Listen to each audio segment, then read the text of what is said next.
This week, Devin Rose hit me with a request looking at somebody.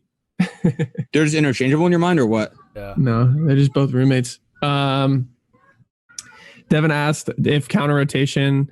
First, there are two relationships that he was interested in.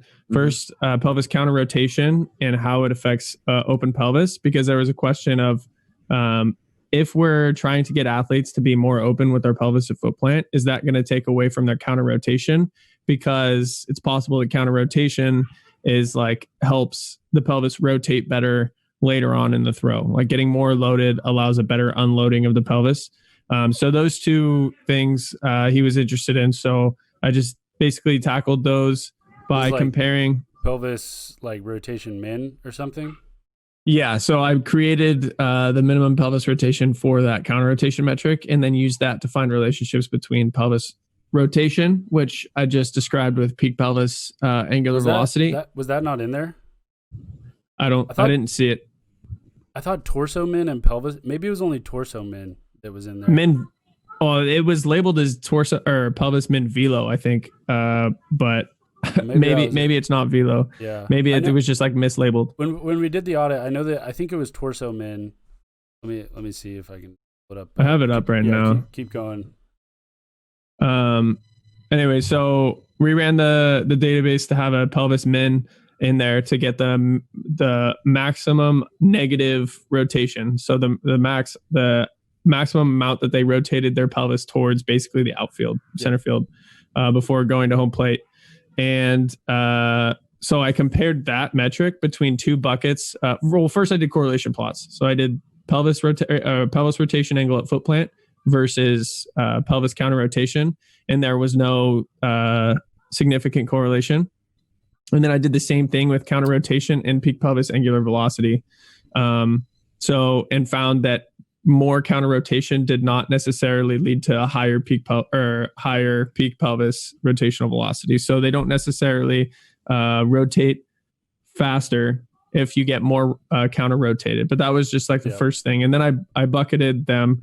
So I did very open based on the mean and the standard deviations. After some discussion with Caravan, I changed it to quartiles. So I compared for pelvis angle, I bucketed guys. There was 106 throws in each of these buckets. And there was guys who were very open at foot plant, which is the fourth quartile. So the top 25%. Okay. And then kind of open, the top or like 50 to 75%. And then kind of closed, and then really closed at foot plant, and found that there was no the means were not different between those groups of pelvis counter rotation. So none of those groups got significantly more or less counter rotated. So we can like kind of use that to infer that getting open at foot plant doesn't keep you from getting counter rotated early in the throw. Basically, that doesn't necessarily mean that if we tell somebody that they should get more open with their pelvis, that they're not going to counter rotate less, because we didn't like control that and actually test that. But we can at least now say that it is possible to be open at foot plant and get a good amount of counter rotation. Yeah. I'm just looking at it now, and it looks like in the V4 metric audit that we didn't have pelvis rotation min, but we did have torso rotation min, and it did actually pop up a couple different times as significant. So that's pretty between harder and slower throwers. I think it was one of the ones. It was like a secondary metric within the hierarchy. So it was like between this still top secret info. Oh, the buckets spreadsheet. Well, really quickly, what pipeline database were you using in Lindley? V5. Only V5. V5. Interesting. A few weeks ago, I scraped all of the V5 workspaces from Visual 3D so that they're in a directory on my computer. So it's easy to just rerun them and add a metric if we don't have one. And so that's what I'm working with. It's just like nice. What's the N on that?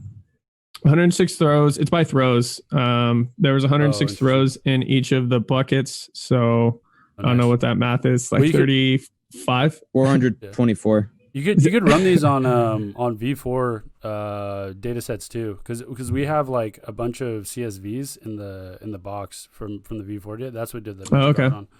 Okay. But yeah, so like trunk angle min was significant in looks like max hip shoulder separation. So like ability to create good or bad trunk angle, max counter rotation was a factor there. Same with hip shoulder separation at foot plant, kind of a thing. That makes sense. But yeah, very interesting. I wonder if you ran the same thing on the V4 data set, if pelvis min would be, if you'd have the same findings. Yeah, I can definitely do that or soon here. And then the next thing was because this whole like question was based on the assumption that getting Twitter. was based on the assumption that getting more counter rotated allows you to rotate better or more efficiently or faster. Or just like rotate better was kind of subjective. So I just chose peak pelvis rotational velocity. So then I did the same bucketing thing. I did compared the 4 quartiles of pelvis counter rotation and compared their peak pelvis angular velocity. And there was no significant difference between those groups either. So people who got more counter rotated versus people who got less counter rotated did not necessarily rotate their pelvis faster, at least at the maximum point in the throw. So which is also pretty interesting. And then I also compared timing. So I did a percentage of the pitching cycle. So how early the peak pelvis rotational velocity was compared to the pitching cycle between foot plant and ball release, basically based on a percent. Nice. So 100% would be. Yeah. So, and there was no significant relationship there either in a correlation.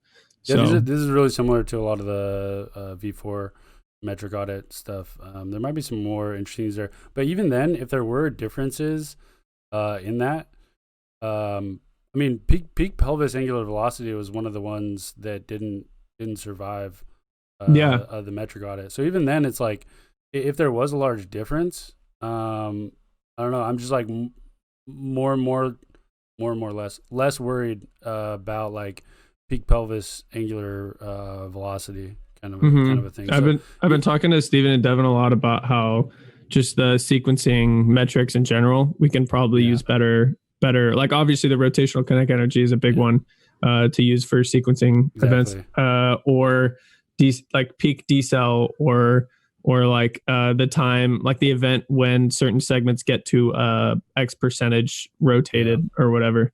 So I think that was definitely one thing we did wrong on like R&D side as far as like communicating the data and the system and stuff. Was like, I think a lot of the trainers and a lot of people too that we've talked to about this stuff, they just think that all of these like metrics are important equally across the board, which is, and like, again, it's not their fault. That's basically how we wrote it up and how we set it up, but that's just like not the case. And especially now, and then like, you know, talking to them, it's like, peak pelvis angular velocity needs to be here and all the other metrics need to like also be at certain points in time. They just think that like each one is as important as the other, when that's just like not the case like at all. I think we should prioritize. Kind of like like writing up even what we sent to Lindley, Steven, and D Rose. And kind of having that at public facing, especially now that gym's open. Most definitely. Back up. Well, because that's not rolled out yet, right? Like we still have the opportunity to kind of no. I mean, it was rolled out. It's rolled out hesitantly, but like there's not the new system isn't implemented yet. No. So I think the three of us. I think a good explanation of like the hierarchy will matter. And honestly, what might be a good quick version of the audit. And I know like Lindley, you've read like the more, the updated version, but it could be. Like you've done more recent research requests and everything. It could be a system of me and Brady kind of vetting, metric by metric and conclusion by conclusion to you, and you almost like bouncing off like, oh, okay, what would you guys think of this? Oh, that's really interesting. Like, but what about this? You know what I mean? Like, because I think that could be really productive. Yeah. Do like a round table thing for getting that better exposure. Yeah, because I think either A, you might bring up a bunch of good points you haven't considered. B, like we might realize like why something we were putting weight on actually in light of other frames of analysis doesn't actually make that much sense. Yep. Or just like, we just like anything that comes up that we overlooked. I mean, for myself, I'm gonna need a heavy refresher anyways on all that stuff as well. We got so deep into it and then just immediately jumped all the way out of it. I ran like 100 analyses in like 4 days, and then blacked it all out next week. I actually ran into a couple of those pieces of paper when I was cleaning up the house yesterday, just like notes and stuff, beautiful mind-esque drawings of like connected arrows and this an outlier, outlier. Like this one works here, doesn't check off here, and then just like brutal. Just off the deep end. Yeah. Brutal. So that was the pelvis investigation of the week. Might just make it a weekly thing at this point.